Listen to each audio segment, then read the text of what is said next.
paper in Basel III. So we start that here and then finish that in the next video, 7D. But then one of the things, this is a direct snapshot from the Basel III phase-in arrangement. You may recall that I said Basel III, if you want my summary in a nutshell, it adds additional, it builds on the criteria and then tightens them as well.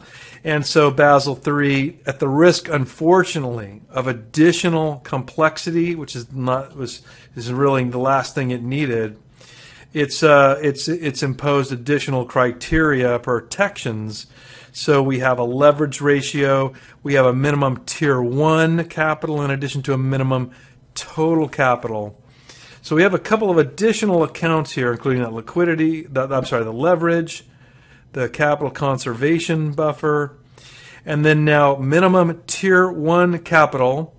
And so you'll still comment if you hear market commentators, they'll talk about the Tier 1 capital ratio. So remember, Tier 1 is, or a total is going to be Tier 1 plus Tier 2, so that's all regulatory capital.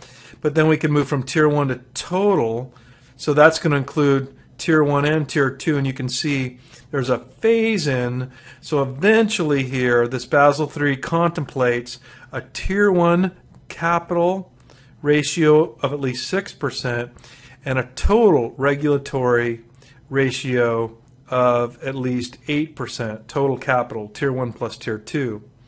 So, but then there's also the conservation buffer, and so by the time that gets included, which phases into 2.5%, this total capital actually moves up to 10.5%.